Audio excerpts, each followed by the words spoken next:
Oh, hey guys, how's it going? Just doing some reading here. I'm sure you are too. So, how's it going? Good to see you all. Hope everybody's doing fine during this. Um, we got a little something for you to work on here. Um, Next week, you'll be getting more stuff to do that we haven't done yet. So we just want to wrap up uh, this impulse thing that we were working on before with a little egg design or egg helmet.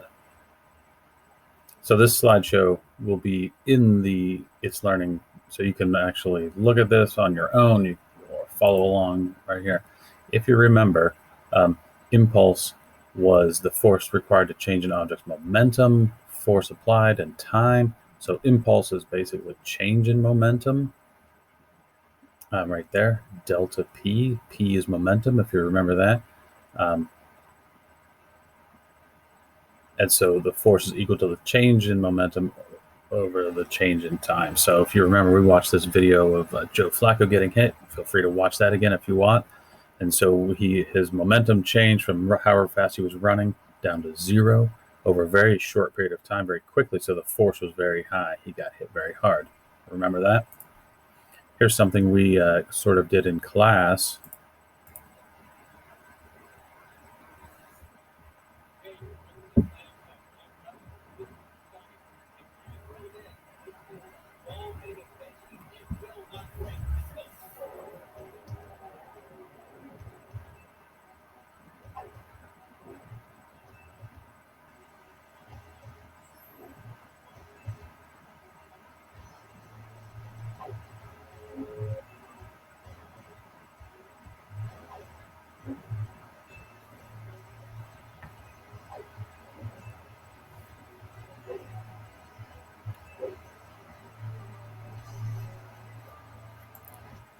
So we sort of did that in class. Remember that?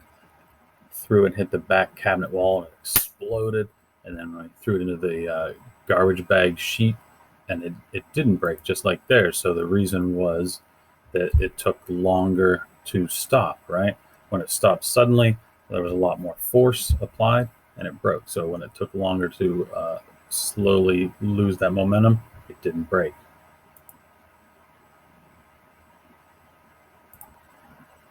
So we're not going to watch this video here right now, but you can feel free to watch it, take a break and watch it, and then come right back.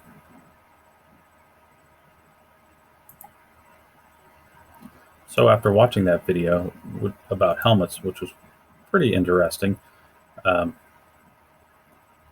football player's brain experiences a change in momentum. However, the length of time it takes the brain to completely change its momentum during the collision determines how much damage occurs to the brain. So the important thing that we learn from this is it A or B. Helmet A increases the time for change in momentum to occur using extra padding and pockets of air, or helmet B, which decreases the time for the change in momentum to occur using hard coverings on the surface of the helmet. Which one's better?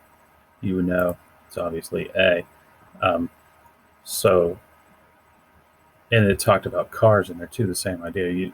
If you want a safe car, it's not a big, sturdy, rigid car. It's one that'll crumple and slow down the amount of time that you stop. Because if the front of your car is solid and you crash into something and you still stop at the same quick speed, you're still experiencing damage to you, right? So what you're going to do to wrap this all up is this here. So this document is in the It's Learning folder. So egghead, so you can read through this. Create an egg helmet design that can be applied to protect an egg during a crash from a height of up to 2 meters. It's about 6 feet. So if you don't have an egg, if you can't use an egg, use something else. Here's materials you can use. So you're going to be filling this out and sending it back to us. Whatever you use, design, you draw it, explain with some labels.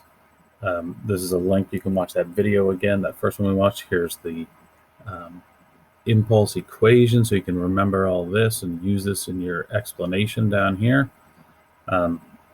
Find out if you can use an egg if possible. Video would be the great thing, so we can see you actually do it. If not, that's fine. Just describe what you did. Tell us that you did it. Okay, and you'll just send that back to us in the turn-in folder in It's Learning. So again, hope everybody's doing well.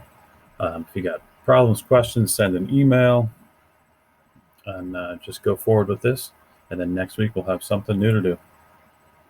Good to see you all again.